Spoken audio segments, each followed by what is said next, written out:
আসসালামু আলাইকুম বন্ধুরা, আশা করি সকলে ভালো আছেন। আমি আছি মোহাম্মদ শাখাওয়াত হোসেন শাওন আপনাদের সাথে। বন্ধুরা, আপনারা যারা বাংলাদেশ থেকে কলকাতা বা ট্রেনে বা মৈত্রী এক্সপ্রেসে যাবেন, যাওয়ার পর ওইখানে ইমিগ্রেশনে আসলে আপনাদের কি কি প্রশ্ন ফেস করতে হতে পারে এবং কি কি নিয়ে গেলে বাংলাদেশ থেকে কি কি নিয়ে গেলে আপনি সুন্দরভাবে করতে পারেন, বাংলাদেশ থেকে কত টাকা নিয়ে গেলে আপনার সমস্যা হবে এবং কত টাকা নিয়ে গেলে সমস্যা হবে না, এবং বাংলাদেশ থেকে যদি রুটি নিয়ে যান তাহলে কি কোনো সমস্যা হবে কিনা, বা রুটি যদি নেন তাহলে কি সর্বোচ্চ কত নিতে পারেন, এর বিস্তারিত বিষয় আজকে আমার ভিডিওতে আলোচনা করার চেষ্টা করবো। আপনি জানেন বাংলাদেশ থেকে যখন মৈত্রী ট্রেনে আপনি উঠবেন তখন কিন্তু বাংলাদেশের যে ইমিগ্রেশন মৈত্রী বনানী যে ইমিগ্রেশন রয়েছে সেখান থেকে একবার ইমিগ্রেশন আপনাদেরকে ফেস করতে হবে, এবং কলকাতা বা ইন্ডিয়াতে যাওয়ার পর সেখানে গিয়েও আপনাদেরকে ফেস করতে হবে। তো বন্ধুরা, আমার ভিডিওটি সম্পূর্ণ দেখবে আমি আশা করবো।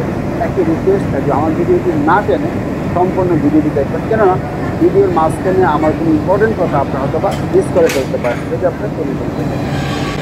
আপনারা যে লাইনটি দেখতে পাচ্ছেন এটা হচ্ছে ঢাকা থেকে মৈত্রী এক্সপ্রেস যখন কলকাতায় এসে ল্যান্ড করবে তারপরে আমাদেরকে এভাবে লাইনে দাঁড়াতে হবে ইমিগ্রেশন হলে ঢোকার জন্য। তবে এখানে যারা আপনারা যদি কোনো অসুস্থ প্যাসেঞ্জার হয়ে থাকেন আপনাদেরকে লাইনে দাঁড়াতে হবে না, হুইল চেয়ার করে আপনি সবার আগে ইমিগ্রেশনে প্রবেশ করতে পারবেন, তাতে কোনো সমস্যা হবে না।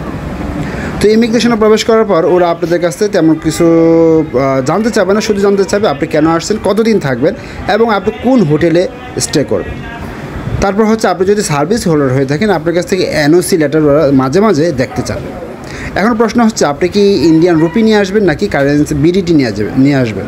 আপনি ইন্ডিয়ান রুপি আনতে পারবেন, তবে আপনাকে সরকারি বা বৈধ কোনো মানি এক্সচেঞ্জ থেকে যখন কনভার্ট করবেন ইন্ডিয়ান রুপিতে, সেই কনভার্ট করার পর যে ওদের কাছ থেকে আপনি একটা মানি রিসিট নিয়ে নেবেন, সেই মানি রিসিটটা যদি এখানে দেখাতে পারেন তাহলে আপনি ইন্ডিয়ান রুপি আনতে পারবেন বৈধ।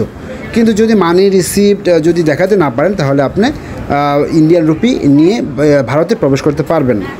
এবং যদি আপনি বাংলাদেশি টাকা আনেন তাহলে বাংলাদেশি টাকা অনেক আনতে পারবেন। ওরা আমাকে যেটা বললো যে বাংলাদেশি টাকা 50,000 টাকাও পর্যন্ত আনতে পারবেন, তাতে কোনো প্রবলেম নেই। কেননা আমি 10,000 রুপি আনছিলাম, ওরা আমাকে 10,000 রুপি নিয়ে ভারতে প্রবেশ করতে দেয় নাই, কেননা আমার কাছে মানি এক্সচেঞ্জের কোনো স্লিপ ছিল না। তাই আমি আপনাদেরকে সাজেশন করব যে আপনারা রুপি না এনে বাংলাদেশি টাকা নিয়েই প্রবেশ করবেন, এবং বাংলাদেশি টাকা নিয়ে প্রবেশ করে ইন্ডিয়ার ভিতরে মানি এক্সচেঞ্জ থেকে কনভার্ট করে ফেলবেন, তাহাতে কোনো ঝামেলা হবে না। আমি আশা করব আমার ভিডিওটা আপনাদের অনেক উপকারে আসবে।